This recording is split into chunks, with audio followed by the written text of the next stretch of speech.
Long drive के शौकीनों सावधान। एक डरावनी कहानी। हेमा और शिवम लॉन्ग ड्राइव पर निकले थे। ठंड और बरसात की वो रात ने उन दोनों को अपने कॉलेज के दिनों की याद दिला दी थी।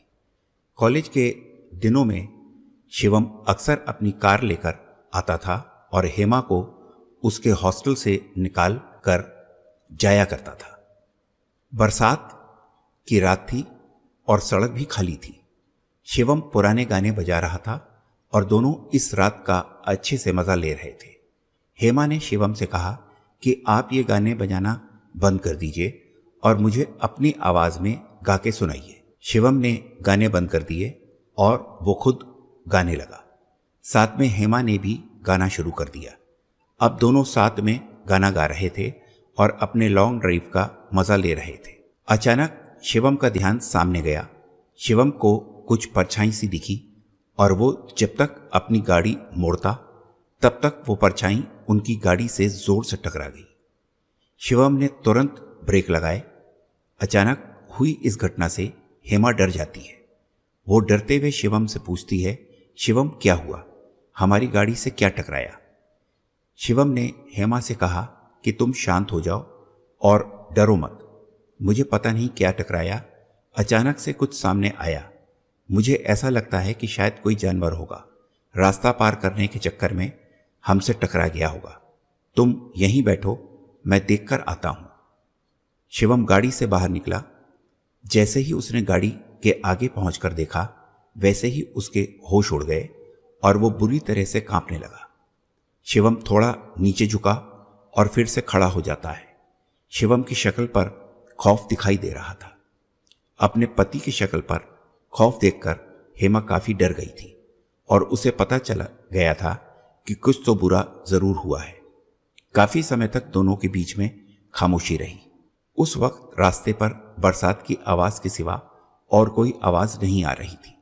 हेमा ने अपने तरफ के कांच धीरे से नीचे की और थोड़ी हिम्मत से शिवम को पूछ ही लिया कि क्या बात है, तुम इतने चुप क्यों खड़े हो? शिवम ये सुनते ही हेमा के पास आया और बोला कि हेमा बहुत बुरा हो गया। हेमा बोली, आखिर क्या हुआ है? शिवम बोला, मैंने एक इंसान को कुचल दिया है। हेमा चिल्लाते हुए बोली, क्या? तो क्या वे जिंदा है? हमें उसे अस्पताल ले जाना चाहिए। शिवम बोला, अफसोस, गाड़ी की टक्कर से वह मर गया। मैंने उसकी नब्ज देखी, वह बंद पड़ गई है। उसे अस्पताल ले जाने का कोई फायदा नहीं है। हेमा चिंता भरे आवाज में बोली, तो अब हम क्या करेंगे शिवम? पुलिस को फोन करें, उन्हें सब बता दें। शिवम ने हेमा से कहा कि अगर हमने ये बात पुलिस को बता दी कि वो हमारे सामने अचानक आ गया था और उसकी मौत हो गई, तो पुलिस आसानी से नहीं मानेगी। मुझे नहीं लगता कि ये बात पुलिस को बताने से आसानी से निपटेगी। पुलिस इस केस को सीधा ड्राइविंग में लापरवाही बताएगी और अगर इसके परिवार वाले हुए तो वो भी हमसे पैसा निकालने की पूरी कोशिश करेंगे। बरसों कोर्ट के चक्कर लगेंगे और पैसे जाएंगे वो अलग। मेरा एक दोस्त के साथ ऐसा ही हुआ है। हेमा ने पूछा, तो अब हम क्या करेंगे? शिवम ने कहा कि हमें जल्दी से जल्द इस लाश को ठिकाने लगाना होगा। हेमा ने शिवम से कहा कि अगर पुलिस हमें इस ठिकाने लगाते हुए देख लेगी तो हम बहुत बुरी तरह फंस जाएंगे। शिवम ने हेमा से कहा, तो फिर अब क्या करें? इसकी लाश को यहीं छोड़ देते हैं। अगर पुलिस को कोई सुराग मिल गया हमारे खिलाफ तो क्या करेंगे? रुको, मुझे एक आइडिया आया है। हेमा ने कहा, जल्दी बताओ, तुम्हें क्या आइडिया आया है? शिवम ने कहा कि बारिश हो रही है, इसलिए इस गाड़ी के टायर के निशान गायब हो जाएंगे। इस व्यक्ति के खून के निशान भी गायब हो जाएंगे और कोई सुराग भी नहीं मिलेगा। हम ऐसा करते हैं कि इस लाश को कहीं दूर ले जाकर डाल देंगे। जब पुलिस को इसकी लाश मिलेगी तब वह हमें किसी भी तरह नहीं पकड़ पाएंगे क्योंकि कोई सुराग ही नहीं बचा होगा। हेमा ने कहा, अच्छा ठीक है, अब चलो जल्दी हम मिलकर इस लाश को डिक्की में रख देते हैं। दोनों ने मिलकर लाश को डिक्की में रख दिया। शिवम ने गाड़ी चलाना शुरू कर दिया और वो बड़ी तेजी से गाड़ी चला रहा था। हेमा ने रास्ते में शिवम से पूछा कि तुम इस लाश को कहाँ छुपाने वाले हो? शिवम ने कहा, यहाँ पास में ही एक खाली मैदान है। वो मैदान बदमाशों के अड्डे के रूप में बदनाम है। अगर हमने वहां पर इसकी लाश फेंक दी तो पुलिस ऐसा ही सोचेगी कि किसी बदमाश ने ही इसकी हत्या कर दी होगी। हेमा ने कहा, अच्छा ठीक है। शिवम ने आगे मोड़ पर अपनी गाड़ी मोड़ ली और वह उस नए रास्ते की ओर जाने लगे। कुछ और आगे जाने के बाद शिवम और हेमा उस मैदान के पास पहुंच गए, लेकिन वहां पर पहुंचते हुए ही शिवम ने सामने देखकर बोला कि ओह शिट, सामने ही पुलिस की 2 गाड़ियां खड़ी थी। हेमा ने शिवम से कहा, अब क्या करेंगे? शिवम ने हेमा से कहा कि तुम डरो मत, हमें बस पुलिस के सामने ऐसे ही बर्ताव करना है जैसे कि हम एक रोमांटिक सैर के लिए निकले हैं। हेमा ने कहा, अच्छा ठीक है, हम बिल्कुल ऐसे ही बर्ताव करेंगे। शिवम गाड़ी आगे ले गया और पुलिस ने उसको रुकने का इशारा किया। एक पुलिसकर्मी शिवम के पास आया और शिवम ने कांच नीचे कर दिया। पुलिस ने शिवम से कहा कि अपना लाइसेंस दिखाओ। शिवम ने तुरंत अपना लाइसेंस दिखा दिया।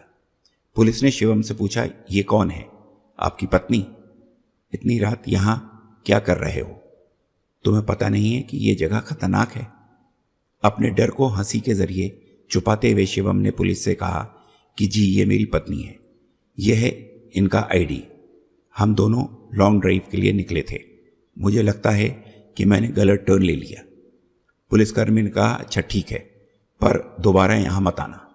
चलो अब तुम्हारी डिक्की खोलकर बताओ। शिवम ने चौंकते हुए कहा, सर डिक्की? पर क्यों? पुलिस वाले ने कड़क आवाज में कहा कि हमें जानकारी मिली है कि कुछ तस्कर यहीं से अपना माल ले जाने वाले हैं।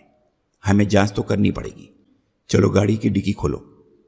यह सुनकर हेमा और शिवम के पसीने छूट रहे थे। शिवम चाबी लेकर गाड़ी से उतर गया। हवलदार टॉर्च लेकर खड़े थे। शिवम बहुत परेशान हो रहा था, पर उसके पास और कोई चारा भी नहीं था। शिवम ने चाबी लगाई और डिक्की खोल दी। हवलदार ने डिक्की में टॉर्च मारी और चिल्लाकर कहा, साहब डिक्की में कुछ नहीं है, खाली है। यह सुनकर शिवम हैरान रह जाता है और आखिर ऐसा कैसे हो सकता है। उसी अपनी निगाहें मोड़ ली थी, लेकिन हवलदार की बात सुनने के बाद उसने डिक्की की ओर देखा तो डिक्की सच में खाली थी। शिवम को पुलिसकर्मी ने कहा, ठीक है सर, आप जा सकते हो। शिवम सीधा जाकर गाड़ी में बैठ जाता है। वो कुछ नहीं बोला और दोनों निकल गए। हेमा ने पूछा, हम कैसे बचे? तुमने क्या किया? शिवम ने कहा, मैं कुछ नहीं जानता हूं। जब डिक्की खोली तब वह खाली मिली, खून का भी एक धब्बा भी नहीं मिला। हेमा आश्चर्य के साथ बोली, लेकिन यह कैसे संभव है? शिवम ने कहा, मैं कुछ नहीं जानता हूं और जानना भी नहीं चाहता हूं। हेमा ने कहा, मैं भी इसके बारे में और कोई बात नहीं करना चाहती हूं। दोनों ने तय किया कि अब हम दोबारा कभी भी बरसात की रात में लॉन्ग ड्राइव के लिए नहीं जाएंगे। दोस्तों, उम्मीद करता हूं आपको हमारी कहानी पसंद आई होगी। कहानी पसंद आई हो तो वीडियो को लाइक करें, चैनल पर नए हैं तो चैनल को सब्सक्राइब करें, नोटिफिकेशन बेल दबाना ना भूलें और ऑल को प्रेस करें ताकि अगले वीडियो की अपडेट आपको सबसे पहले मिले। धन्यवाद।